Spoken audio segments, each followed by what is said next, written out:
మందాకిని మంత్రసాని. అందక రాక్షసుడు మంత్రసాని పెద్దమ్మ వలన తన సర్పశక్తులు తిరిగి సిద్ధించుకోవడంలో విఫలమయ్యాడు. అందుకు అందక ఒక హిమపాతం కొండల్లో చల్లగా కూర్చొని కఠోరమైన దీక్ష చేస్తూ ఉన్నాడు. అతని ముందు రక్తబీజ ప్రత్యక్షమయ్యింది. గురువా, ఇంకా ఎన్నాళ్ళని మీరు ఈ మంచు కొండల్లో దీక్ష చేస్తూ ఉంటారు? ఇక దీక్షను చాలించండి గురువా. రక్తబీజ, ఆ మంత్రసాని పెద్దమ్మ వలన నా శక్తులు తిరిగి పొందలేకపోయాను.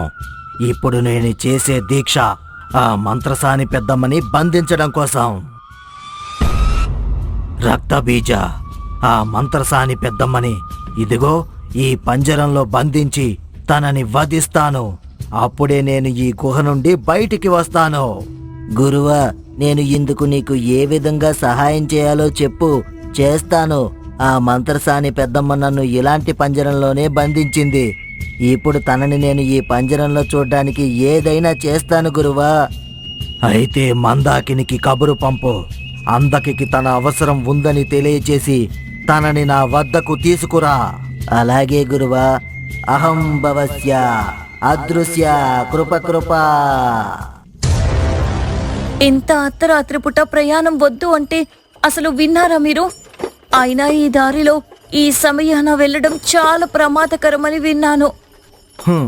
నువ్వు కట్టుకథలో బాగానే నమ్ముతావైతే. ఇదిగో, మనకి కొత్తగా పెళ్ళయింది. ఇలాంటి సమయంలో మనం మనసు విప్పి మాట్లాడుకోవాలి, కానీ ఇలా ఏవేవో చెప్పి భయపడతావెందుకు? అలా వాళ్ళిద్దరూ మాట్లాడుకుంటూ ఉండగా వారికి దూరం నుండి గజ్జల శబ్దం వస్తూ ఉంది. ఏమండి, ఆ గజ్జల శబ్దం విన్నారా? గజ్జల శబ్దం లేదు, ఏమీ లేదు. వట్టిని భ్రమ. బండెందుకు ఆగిపోయింది? ఎడ్లు ఎందుకు ముందుకు కదలడం లేదు? అబ్బాయి బండి నుండి కిందకి దిగాడు. ఒక్కసారిగా అతనికి గజ్జల శబ్దం వినపడింది. గజ్జల శబ్దం వస్తూనే ఉంది. అతను భయంతో పద్మా, పద్మా, దయ్యంలా మారిన భార్యని చూసి భయపడ్డాడు. పద్మా, ఏమైంది పద్మా? పద్మ కాదు, మందాకినిరా, మందాకిని అంటూ మందాకిని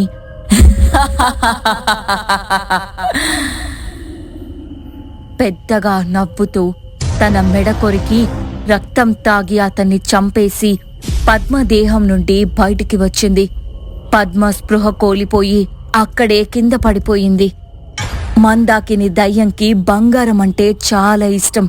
మనుషులని చంపి తిన్న తర్వాత వారి వద్ద నుండి నగలను తీసుకొని తన మెడలో వేసుకుంటుంది. మందాకిని ఒక చెట్టు కొమ్మ మీద నిలబడి బాటసారుల కోసం ఎదురు చూస్తూ ఉంది. మందాకిని దెయ్యానికి జయము జయము. రక్తబీజ, దారి తప్పి వచ్చావా ఏమిటి నా దగ్గరికి? లేదు లేదు మందాకిని, మా గురువు అందకకి నీ సహాయం కావాలంట. నిన్ను తీసుకుని రమ్మన్నాడు. గురువా, కళ్ళు తెరిచి చూడు గురువా, మందాకిని నీ కొరకు వచ్చింది. అందక, నన్ను పిలిచావంటే నీకేదో పెద్ద అవసరమే వచ్చింది. చెప్పందకా.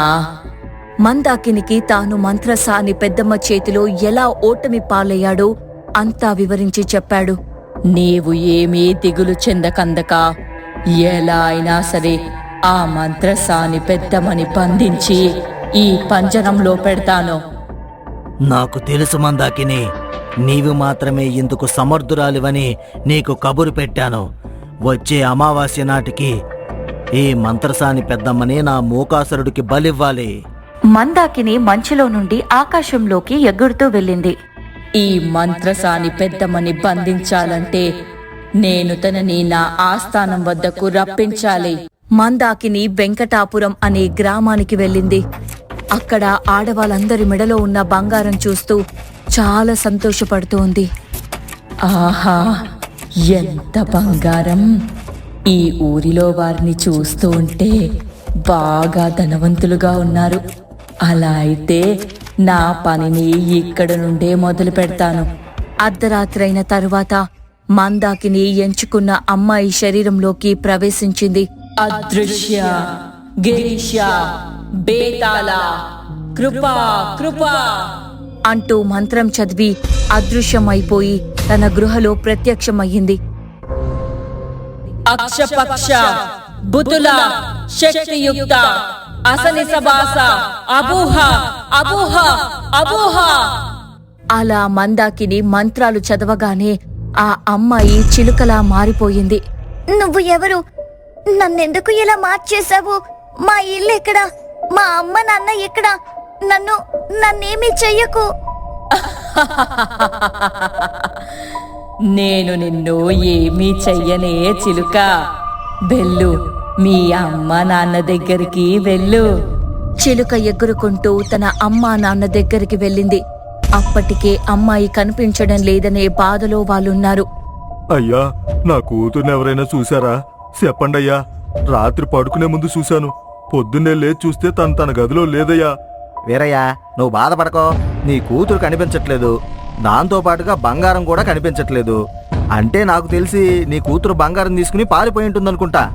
అలా అందరూ నోటికొచ్చినట్లుగా మాట్లాడుతూ ఉన్నారు. ఆ మాటలు విన్న వీరయ్య చాలా బాధపడుతూ ఉన్నాడు. ఇదంతా చిలుక రూపంలో ఉన్న తన కూతురు వింటూ బాధపడి వీరయ్య దగ్గరికి వచ్చి, నాన్నా, నేను నీ కూతురు పూజని నాన్నా. చిలుక మాట్లాడడం చూసి వీరయ్య మొదట ఆశ్చర్యపోయాడు. కాని తరువాత బాధగా, అమ్మా, ఏంటమ్మా నిన్ను చిలకలాగా మార్చింది ఎవరమ్మా? నాన్న, నన్ను చిలకలా మార్చింది మందాకిని అంటూ చెప్తూ ఉండగా ఆ మాటలు మాత్రం మనిషిలా రావడం లేదు. అమ్మా, నువ్వు చిలకలాగా అరుస్తున్నావు, నాకు అర్థం కావడం లేదు. అయ్యో, మా నాన్నకి నా మాటలు అర్థం కావడం లేదే.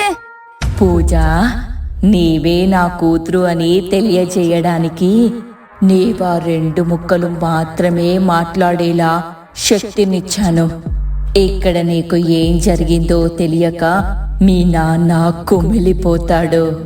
అలా మందాకిని ఆ గ్రామం నుండి అమ్మాయిలను ఎత్తుకువచ్చి చిలుకలా మార్చివేసింది. దానితో ఆ గ్రామంలోని అందరూ సమావేశమయ్యారు. అందరూ జాగ్రత్తగా వినండి.